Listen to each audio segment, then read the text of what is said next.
Assalamualaikum warahmatullahi wabarakatuh. Saya Desi Ramadan, kelas A 319, akan menjelaskan tentang mata kuliah mikrobiologi.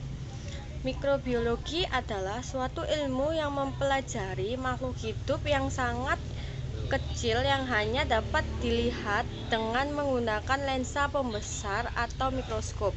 Makhluk yang sangat kecil tersebut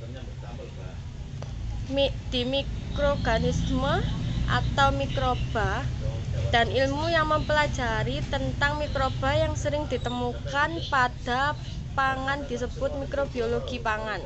Yang dimaksud pangan di sini mencakup semua makanan, baik bahan baku maupun pangan yang sudah diolah. Pertumbuhan mikroba pada pangan dapat menimbulkan berbagai perubahan, baik yang merugikan maupun yang menguntungkan. Hal ini berlaku juga bagi jamur.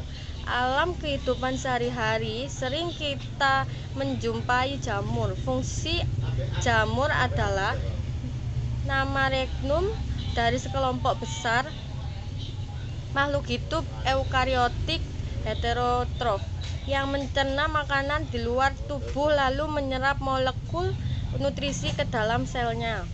Selain itu, jamur juga diartikan sebagai organisme eukariotik yang bersel tunggal atau uniseluler dan multiseluler yang tidak mempunyai klorofil. Struktur bakteri meliputi 1. Membran sel, 2. Sitoplasma, 3. Nukleoid atau DNA, 4. Flagellar, 5. Ribosom. Mikroorganisme terdiri atas dua tipe, yaitu sel prokariotik dan sel eukariotik. Perbedaan sel prokariotik dari sel eukariotik adalah struktur dinding sel, membran sel, serta tidak adanya organel, yaitu struktur seluler yang terspesialisasi yang memiliki fungsi-fungsi spesifik. A. Sel prokariotik adalah sel prokariotik secara struktural lebih sederhana dan hanya ditemukan pada organisme bersel satu dan berkoloni, yaitu bakteri dan archaea. B. Sel eukariotik. Sel eukariotik menggunakan organel seperti nukleus, mitokondria, kloroplas, retikulum, endoplasma atau RE, badan Golgi, lisosum, vakuola, peroksisom, dan lain-lain. Organel dan komponen lain berada pada sitosol yang bernama dengan nukleus disebut protoplasma. Rekomendasi genetik adalah pemindahan secara langsung bahan genetik atau DNA di antara dua sel bakteri melalui proses berikut. A. Transformasi. Transformasi adalah perpindahan materi genetik berupa DNA dari sel bakteri yang satu ke sel bakteri yang lain. Pada proses transformasi tersebut, DNA bebas sel bakteri donor akan mengganti sebagai dari sel bakteri penerima, tetapi tidak terjadi melalui kontak langsung. Cara transformasi ini hanya terjadi pada beberapa spesies saja. B.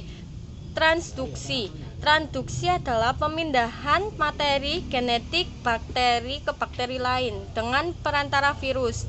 Selama transduksi kepingan ganda DNA dipisahkan dari sel bakteri donor ke sel bakteri penerima oleh bakteriofag atau bakteri virus. C.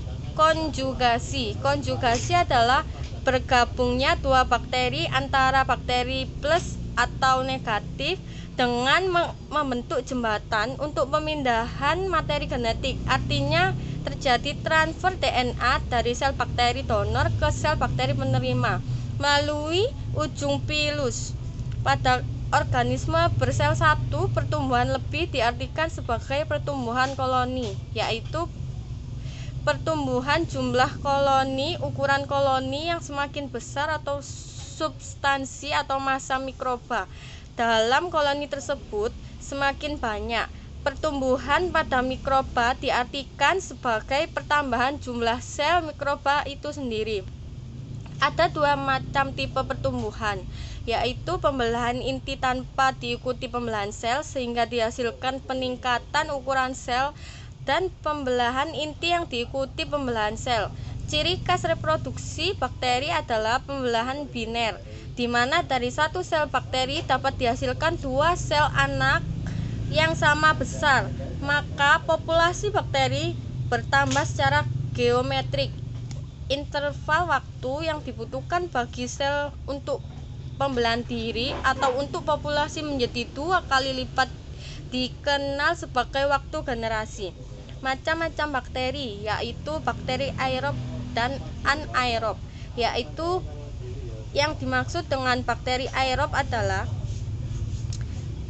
reaksi katabolisme yang di dalam prosesnya membutuhkan kondisi aerobik dengan kandungan oksigen di dalamnya sangat dibutuhkan guna menghasilkan sumber energi dalam jumlah besar. Dan selanjutnya, energi yang dihasilkan akan disimpan dalam bentuk kimiawi yang diberi istilah yaitu kode ATP. ATP sangat dibutuhkan oleh sekumpulan sel-sel di dalam tubuh makhluk hidup dengan tujuan memperlancar atau menunjang pertumbuhan, gerakan-gerakan transportasi reproduksi, beserta kegiatan tambahan yang lainnya. Sedangkan yang dimaksud dengan mikroba anaerob merupakan respirasi yang jarang membutuhkan oksigen atau O2.